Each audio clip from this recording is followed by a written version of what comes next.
Hey, listen, folks, right here at Rightside, we have told you all along that we have what we call the mission and the message. All right. It's why we do what we do and how we do it. And the mission is always going to be that we will educate, enlighten, empower, and entertain you on what it means to be a conservative and a Christian walking around in today's crazy world. That's the mission, but the mission is driven by the message. And the message is that you will always hear this show say that Jesus is Lord, America is great, life is worth living. And that's why it just resonates with our audience. Mm. That being said, there's somebody coming on right now who gets that and who gets it like in a big way. Kirk Cameron, he's known for his role in the 80s and 90s on TV's Growing Pains, won 2 Golden Globes for that. Time on the big screen, he's an author, a speaker, a producer. He's a family man. He and his wife, Chelsea, 6 kids. But he's also become known in more recent times as a warrior for Christ. I mean, he loves the Lord, makes no bones about it. He's got a great mission right now to reawaken Christians, to equip them for life in general. And so I'm going to quit talking right now and say, hey, Kirk Cameron, welcome to Rightside Radio. How are you? What's up, brother?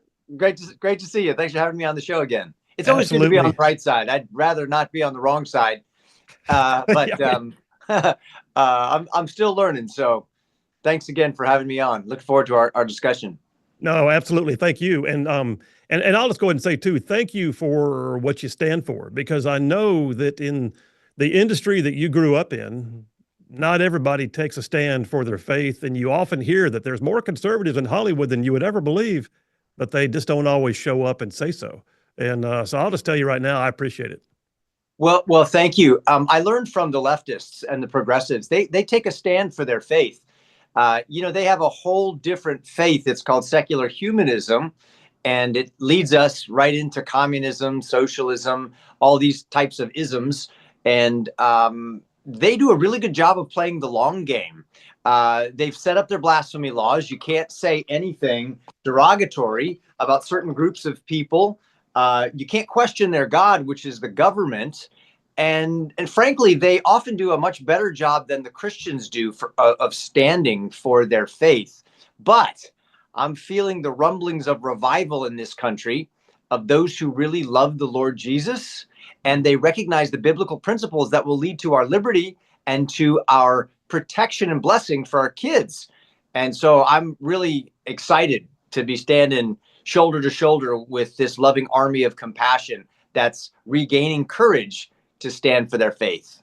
No, absolutely. And I'll be honest with you, I think some of the isms they bring really just create schisms if you get down to it. I mean, that's it, the division in our society, especially over the last few years, has been very pronounced. And so one of the things I want to talk to you about is Sure. you've gotten really busy here of late with a new tour you've got called Strong Families, Strong Communities. Because the left wants our kids and the left wants our families and the left wants to tear down traditions and values and faith for that matter. Tell us about this tour, because I do know for a fact you're coming through my town. Yeah, I'm excited about it. I hope I get to see you. It's called Strong Families, Strong Communities. And if I've learned something important through the COVID years and through all of the challenges that we faced culturally over the last 4 years, it's that if you want to change a nation, you've first got to be able to change your state. If you want to change your state, you've got to learn how to govern your community. If you want to be able to heavenize your community, you've got to be able to heavenize your home. And you can't heavenize your home if you can't govern your own heart and its passions. So I believe that God's strategy, the time-tested, historically proven strategy for bringing blessings from heaven to earth, begins with strong families leading to strong communities. And then those communities linking arms can begin to transform the culture from the inside out, from the bottom grassroots all the way up to the top, from your house to the White House. And that's what we're going to be talking about every night in 20 cities and 20 churches across America. No, that's huge. And listen, like, I can't tell you how many times I've said on this show that what happens in your own backyard sometimes has more impact on what happens in your life than what happens in DC or anywhere else. We forget sometimes that the truth of local leadership and family strength, and that's why they call it grassroots politics, because grassroots actually makes a difference. Yeah, you're so right. You're so right. Do you think that the Christian church just skipped that class over, over the last couple of decades? Because the radical leftists, boy, they're drilling down deep on that class, and they understand community organizing. They understand about playing the long game, not just a quick spurt of energy every 4 years when the election rolls around, Yeah. but doing the trench work day in and day out every year. They have, and they message so much better. And I'll be honest with you, I think that they have grabbed hold of it. Like you said, I think they've grabbed hold of it so much quicker than folks on the conservative right, the Christian right did. And I don't have an explanation for that. It's just one of those things that they saw at first. I can look at Saul Alinsky's Rules for Radicals, and he basically said grassroots Ooh, is where it's at. And yeah, so there you go. Well, hey, listen, if you're listening to us right now and you've not heard of that before, that's a boy, that's like a dog whistle for communists. Saul Alinsky, Rules for Radicals. There's a pastor, a faithful man named Doug Wilson, who wrote kind of a retort to that called Rules for Reformers, which is taking a spin nice. on every one of Saul Alinsky's rules. And it's what we ought to be doing to bring heavenly transformation to our society rather than demonic transformation. I just wrote it down. Rules for Reformers. Yeah, That's huge. that's right. Well, listen, man, I think the progressive left has been like on a feeding frenzy over the last few years. I mean, there was a time when, I don't think there's ever been a time in world history when there haven't been people who would have, ill intent with regards to kids. But it's almost as if it's become blatant and accepted now in so many circles. And the idea that the left, like I said, a feeding frenzy, um, they do want our kids, they do want our families. Talk to us also, not just about your tour and about building families and community, but also you've got a brand new kids show coming out, and I'm now a grandparent. I'm at that phase in life, and I'm looking at my grandkids and thinking, I want more stuff that I can know that I trust that they're watching. What's that Yeah. about? Yeah. Well, first, let me just say a quick word about the way that we're viewing things. We got to be careful. Sometimes we wonder, like, how is it that the right and the left can argue over the same things and they both be so convinced that they're right? And many of the best arguers and debaters are not stupid on either side. They're really bright people. The problem is, it's all about what your true north is morally and spiritually. C.S. Lewis had a great quote where he said, education without values tends to make man a more clever devil. Think about that. Hmm. Education without values tends to only make man a more clever, educated, smarter devil. And so this idea of the left having a feeding frenzy on our children, coming after our children, well, of course, they could say the same thing about us. They could say, you're trying to evangelize your children from a very young age, put them in Christian schools, put them in conservative schools. You are going after the kids just as much as the left is. And in fact, we are. The difference is we want to feed them truth, goodness, and beauty. We want to feed them that which is going to lead to their blessing. Whereas the radical left, at least those who recognize what they're doing, they're looking for the government to be fed by the children, so you indoctrinate them to become your minions, your servants, and that's what public schools end up being all about. So everybody wants to get to the kids, the good guys and the bad guys, and that's why God put children in the hands of parents, not governments. Moms and dads are to be trusted with children. Moms and dads who take God's commands, put them into their own hearts, as Moses told the people of Israel, and then they teach them diligently to their children day in and day out. If you outsource your parenting to public schools and governments, even to churches, you've essentially sold your children and your future to those who don't have your best interests in mind. So, having said that, I want to invest in our children and a future that is just filled with freedom and blessing. So I'm leaning into children's television programming. We have a brand new show coming out. It's called Iggy and Mr. Kirk. Think of classic television with a modern day Mr. Rogers meets a whole colorful cast of lovable puppets like Sesame Street. And it's Yeah. Bible friendly and faith forward. It's TV shows that are actually good for kids that parents can trust. And it teaches them clear moral lessons. It's about real live events that actually help their cognitive development. It's been designed to be developmentally healthy for children to watch as it matures their hearts and their minds. That's so. Listen, I got to ask you: did you ever think back in the days when you started out on, like Growing Pains and others, that you'd be doing a kids show at some point? I didn't. When you're 15 years old, you're just obsessed with being an adult, and so you want to get to the adult stuff. Now that I'm a grandfather, I'm looking at what I can do to leave behind a library of movies and television shows and messaging that is going to help lead future generations to the promised land of God's blessing. Yeah, that's so cool. So I take it you're the Mr. Kirk in the show. That's right. How'd you guess? Yeah. Did you you're going to come in and change out and put on your comfy sweater and your comfy shoes as like Mr. Rogers used to do? I was a huge fan of Mr. Rogers when I was a kid. Yeah, I mean, who doesn't love Mr. Rogers? And we need him now more than ever with all of the bent and twisted, toxic things that kids are being forced fed through Disney and Nickelodeon and other things. So Mr. Kirk has a leather jacket rather than a cardigan sweater, and he's got some leather boots rather than some sneakers. But I do take it off when I come into the house and put it back on when I leave. And there are serious Mr. Rogers vibes all throughout this adorable, imaginative, good for kids TV show. As there should be.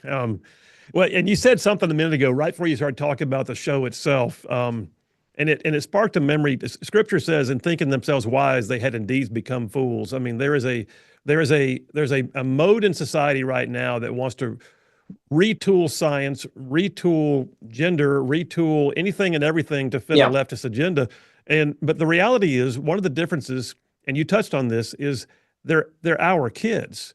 You can look at even the school choice arguments these days, and you can see that if someone truly believes in the best for a child, they're going to lean towards what is best for the child and not for the school system, not for the government institutions, not for the zip codes being what binds you there. And that's because they're our kids and we want what's best for them. Our tax dollars should go to what's best for the kids, not the system. The decision point should be with the parents or legal guardians, not the system. And what you're also putting out there is you're providing an option for parents to be able to make a decision about what is best for their child to watch and to gain from. Yeah, well, your worldview is showing. Your bias is showing. Fancy that. And that's true of everybody when they say things like, well, these are our kids. China doesn't think that the 5-year-olds in China are the parents' kids. They think they're the government's kids. See, this is a worldview issue. These comes down to rock bottom assumptions about who owns what. And Jesus made statements to help us. When he was asked about paying taxes to Caesar, he said, give to Caesar the things that belong to Caesar, but give to God the things that belong to God. And as Christians, because of the word of God, we understand that our children belong to God, not to Caesar. So again, these things sound like common sense, but that's because we live in America. We live in a Christian constitutional republic. Yeah, right. And we recognize these truths. But it's up for debate and it's up for grabs if we kick God out of the public square, out of public schools, out of the courthouse, and out of government. This is not the plan that the founders gave us.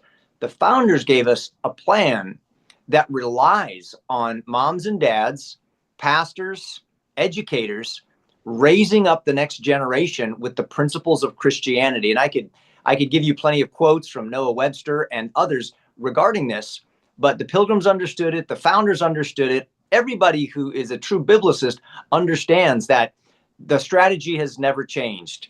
You start with self-government, then you're into marriage and family government. You go from the family out to the community. You educate your children in the next generation, and you provide quality people to run your churches and to run your civil government. And you punish evil and you protect the good. If we don't do that plan that way, the whole thing gets turned upside down and you lose it. Just look at Europe. Oh, absolutely. And listen, at the risk of free ranging for a minute, I mean, I think that I've said more than once, when Jesus said, "Render unto Caesar that which is Caesar's," it was also an acknowledgement that he knows that government exists, and there's nothing wrong with government actually existing. It's the manner in which it exists that makes a difference. And government was never designed to supplant the family or to subordinate the faith. The reality is, government can be God ordained, but it has to also be God filled. Yeah, well, brother, I'll meet you that, and I'll raise you 10 cents and say that Jesus made government. It's not No only doubt. it can be good, it is good, and God gave it to Noah right after the flood to keep evil in check. And Moses instituted it in the fashion of a genuine republic before the monarchy with the kings, where the people would elect leaders of character and faith and judges to govern over 50s and hundreds and thousands. I mean, that's what our founders understood, is that civil government is necessary while sin and evil continues to roam the earth.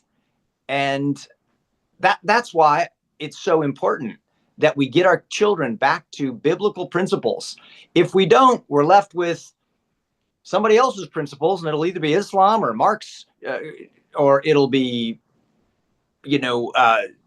some sort of fake system that purports to be religiously neutral or secular, which is impossible. Somebody's values are going to reign supreme. So I want to be on the right side. I want to use media to advance good messages and tell good stories. And that's why I'm excited about guys like you and so many others around the country right now who are beginning to stand up. They're opening up their eyes, opening up their ears, and they're spreading the message, and people are paying attention. Absolutely, man. Well, let me ask you this too. So I did some study today to get ready for the show. I always resource the show heavily. I'm spending time with you right now, and so of course I had to look into some of the latest news reports about you and things like that. The liberal media is not your fan, and newsflash. But I read through it. You have already proven you could care less what they will say about you as long as the mission is still God ordained and you're following your calling. And I know that. But let me ask you this. In the middle of the pushback, though, are you still finding that there's a hunger from folks on the conservative right, the Christian side of our culture, that want exactly what you're putting out? Oh, heck yeah. Oh, heck yeah. By the way, they're not liberal in the classic sense, because liberal in the classic sense means that you're open-minded. That's right. Maybe that's an oversimplification, but they're not open-minded to Christians like me. They kick me out of their public libraries if I'm not lining up with their messaging. So the whole DEI and inclusivity message is so hypocritical. It's unbelievable. They exclude Christians and conservatives from their places. The second part of your question, or maybe this was your question, is, am I seeing people in the conservative Christian area who are hungry, even in the midst of the pushback of against these values? Right. Oh, man. The 50 woke libraries that denied me access to read a book about faith, hope, and love changed course when I went on the news and said that this is unconstitutional. And when I showed up, they said nobody would come. There were 3,000 parents and grandparents at the first library, and thousands more in Los Angeles, DC, New York, San Francisco, Seattle, Phoenix, Dallas, Atlanta. When we show up, people come out of the woodwork because they want to be on the good side. They don't want this to become a post Ten Commandments culture. They want the values that are going to lead to their kids' blessing and their protection. Yeah. And they're there by the millions. And we saw that in the election. Landslide victory. I was, to be honest with you, I was surprised. I figured with the radical leftists having 4 more years to perfect theft and deceit and so much else. We could go on and on about that. I was shocked that they didn't seal the deal and there wasn't, some other silver bullet that would have ensured a victory. And I can only look to God and say, God, you have shed your mercy upon us by giving us an opportunity now for 4 more years of air cover at the government level so that we, as God's loving army of compassion, who love children, who love families, who love this country, and who love God, can do the groundwork that needs to be done in our families and in our communities to restore this nation, to make Jesus and the Bible great again, and to extend blessings to people who want to come to this country legally. No, it's like you nailed it. I mean, I could spend all day on that last couple of minutes there, but let me just say this. Something you said in there sparked a thought. I've said on my show multiple times. I taught a Bible study years ago, and one of the lines in the Bible study stuck with me forever, and it was that as goes the king, so goes the country, meaning that leadership can set a tone. And I feel like what we have seen in recent years has been a tone that was set up here is what opened the door for so much that we had to wade through as a society and are still trying to wade through in many ways. But I feel like at the same time, we've just been given, and you said it, something to the extent of we've been given this air cover. We've been given this new opportunity. It's a freshness that we have right now to move forward. I think you're smack in the middle of it. Your tour is right on the money with the timing. And so what do you sense in terms of the nation with a turning? I heard you say revival a moment ago. What are you seeing in terms of a turning towards culture, conservative policies, leaning towards faith? Tell me about that. Yeah. Well, it's interesting. I resonate with everything that you're saying. We can read in the Bible when Solomon went bad, as went the king, there goes the nation. Yep. When kings go bad, the nation goes bad. When you get a good king in there, it tends to lead people back to faith. Now, it's interesting, though, because we could also make the case that as go the nation, there goes the king. As go the people, there goes the leadership. And this is unique in the United States of America as a Christian constitutional republic that was modeled after the ancient Hebrew republic before the kings, wherein our Constitution says this is a government of the people, by the people, for the people, and the king is we don't have a king. Actually, we have an elected representative that we call government, and they're there to represent the values of the people. So the sovereign in our case is not the king, it's the people. And the people have a responsibility to reject and depose the government if they fail to be ministers of God for the good of the people. That's a revolutionary idea. And so that's what excites me is as I travel around the country and I'm in churches and schools and talking to mayors and senators and representatives, what I'm finding is that the people are grabbing a hold of this concept again and saying we need to hold our leaders accountable. And if we, the people at the grassroots level, can do the right thing, then so goes the nation. Yeah. That's the way that we're set up. Not for this to be run from the top down. That's what China does. That's what Hitler did. That's what the bad communists and the socialists and the oligarchies and the aristocracies do. God's way is from the bottom up.